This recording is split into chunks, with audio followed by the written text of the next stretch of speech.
چې زه د ستړي ژوند کاروان وم سړیه ما جنګ نه کوو روان وم سړیه نو دا خو تا راته پاخه برجونه جوړ کړل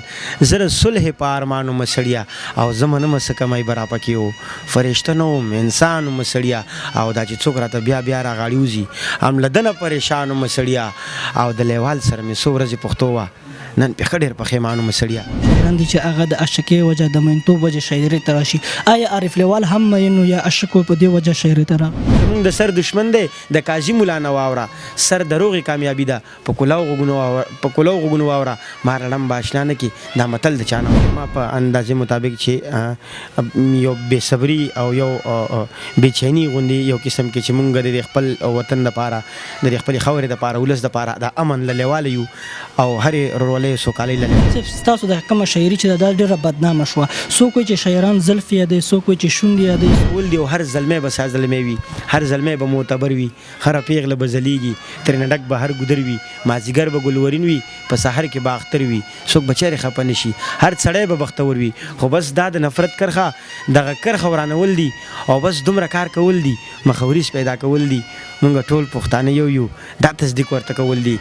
دا وایي چې زه شپې 2 بجې شاعري لیکم یا 2 بجې تاسو په کم ټایم کې شعر لیکم بسم الله الرحمن الرحیم شروع په نام د الله چې بخونکي مهربانه ذات دی موجود یم د عارف لیوال سره جي تل د پاره چې د وطن د امن خبر راشي او د وطن د خاورې د پاره د څه غوښته وي د امن غوښته وي نو عارف لیوال سه بالته موجود وي جي کله دوی شاعري تاسو واورئ نو تل د پاره په خپل شاعري کې د ریاست نه دا وخت کړی چې د وطن له د پښتنو له امن ورکا عارف لیوال سره موجود دی دوی سره د دوی د ژوند په حق له د شاعري په حق خبره اترې کو زموږ سره ورسي عارف سه یو جهان من مختصر ټیم درو قربان شمه الله مو راته لراو همیشه راشي سترګې په لارې مدرته چې هر څومره وخت مونږ سره کېږي زمونږ به تاته هر ټایم سترګې په لار یو څومره که وخت کوتا دی خو تاسو محترم یې قربان مو شم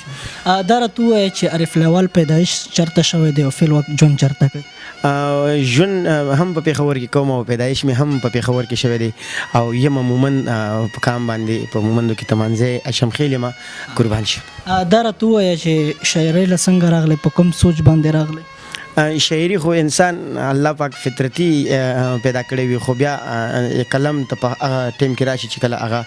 څه درد او څه مینه ولري د خپل کام سره د الله پاک د مخلوق سره انسان سره څنګه چې هم وي نو بیا هغه قلم ته راشي قربان شي تاسو ډېرو شاعرانو نه موږ تپوس کړی چې څنګه مین خو نه وي ځینې داسې شاعران دي چې هغه د عشقۍ وجه د مینتوب وجه شاعرۍ ته راشي آیا عارف لیوال هم مین و یا عشق و په دې وجه شاعرۍ ته راغی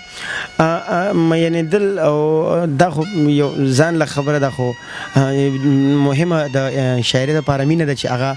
د هر چا سره وي که هغه د خپلې خاورې سره وي د امن سره وي د مینې سره وي د الله پاک د مخلوق سره وي د انسان سره وي نو دغه ورته ضرور اړتیا لري قربان شي عارف صاحب ستاسو د کومه شاعري چې دا ډېره بدنامه شوه څوک وایي چې شاعران زلف یادوي څوک وایي چې شونډې یادوي څوک وایي چې څه یادوي څوک څه یادوي که نه تاسو دې له په کوم نظر ګورئ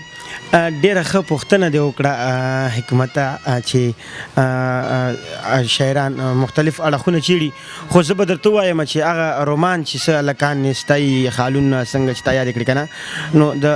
زه به دا ووایم چې اوس چې د کوم څیز ضرورت دی د کام دپاره د خاورې دپاره نو باید چې په هغې کار وشي د امن دپاره لیک پکار دی د خپلې خاورې د یووالۍ دپاره پکار دی د زخمی وطن دپاره شعر لیکل پکار دی نو ګډېږي خو هله چې واده وي که نه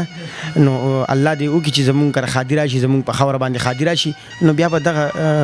شعرونه هم وایو خو اوس مهم د امن دپاره دي قربان شم شعر په کم ټایم کې لیکئ ډېر شاعران دا وایي چې زه شپې 2 بجې شاعري لیکم یا 2 بجې تاسو په کم ټایم کې شعر لیکم د دې به خپله ذاتي خبرو وکړم چې دې دپاره ما ته خو هېڅ ټایم هم نه دی معلوم او نه څه وخت معلوم دی په لاره هم لیکلي په ناسته هم لیکلي او لیکل څه کوي چې ما لیکل ډېر زیات کم کړي دي نو ما ټول همداسې ما ته خپل شعرونه یاد دي نو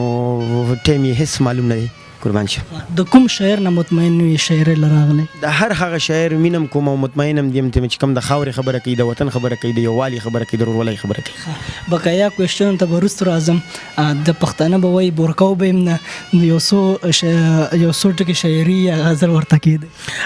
څه شعرونه به درته ووایم بیا به کوشش وکړم چې نظم ته راشم چې زه د ستړي ژوند کاروان وم سړیه ما جنگ نه کوو روان وم سړیا نو دا خو تا راته په خبره جونه جوړ کړل زه د صلح په ارمان وم سړیا او زه منم څه کمی به راپکې و فرشته نه وم انسان وم سړیا او دا چې څوک راته بیا بیا راغاړي وځي هم له ده نه پریشان وم سړیا او د لیوال سره مې څو ورځې پښتو وه نن پې ښه ډېر پښیمان وم سړیا قربان شم نور څه شعرونه به درته وایم بیا به یو نظم ته راشم چې د لیونو شک مې په ځان راتلو زما چې دور په جهان راتلو یو چا په داسې ځای کې پرېښوستمه په خدای قسم که مې ګمان راتلو او زه خو د چا د سیالۍ هم نه ومه زما به چا سره خفګان راتلو زه به که ډېر چا نه خفه شومه نو ورته په خوله به مې قربان راتلو او هغه سړي بلا پښتو کړې وه هغه سړی چې تر زندان راتلو لیوال هغې پورې سار نه شو ستا د راتلو چې امکان راتلو ستا د راتلو چې امکان راتلو قربان شم حکمت ته چې دغه نظم درته وایم ټولو پښتنو ته دې هم ډالۍ وي ټول پښتنو ولس ته دې په مینه باندې ډالۍ وي چې ښه ښایسته امن به راشي ښه ښایسته وطن به جوړ شي ښه ښایسته امن به راشي ښه ښایسته وطن به جوړ شي هر یو باغ به سرې غوټی شي ښه ښایسته ګلشن به جوړ شي هر یو باغ به سرې غوټی شي ښه ښایسته ګلشن به جوړ شي بیا به څوک بیاره نه وي دا هر چا صنم به جوړ شي دا خبرې څو کول دي بیا هغه ته رسول دي زما او ستا خبره یو ده صرف دا ورته ویل دي او بس دومره کار کول دي مخوریز پیدا کول دي مونږ ټول پښتانه یو دا تصدیق ورته کول دي دا تصدیق ورته کول دی او هر زلمی به سا زلمی وي هر زلمی به معتبر وي هره پیغله به ځلیږي ترېنه ډک به هر ګودر وي مازدیګر به ګلورین وي په سحر کې به اختر وي څوک به چیرې خفه نه شي هر سړی به بختور وي خو بس دا د نفرت کرښه دغه کرښه ورانول دي او بس دومره کار کول دي مخوریز پیدا کول دي مونږ ټول پښتانه یو دا تصدیق ورته کول دي خوشحالۍ به راټوکېږي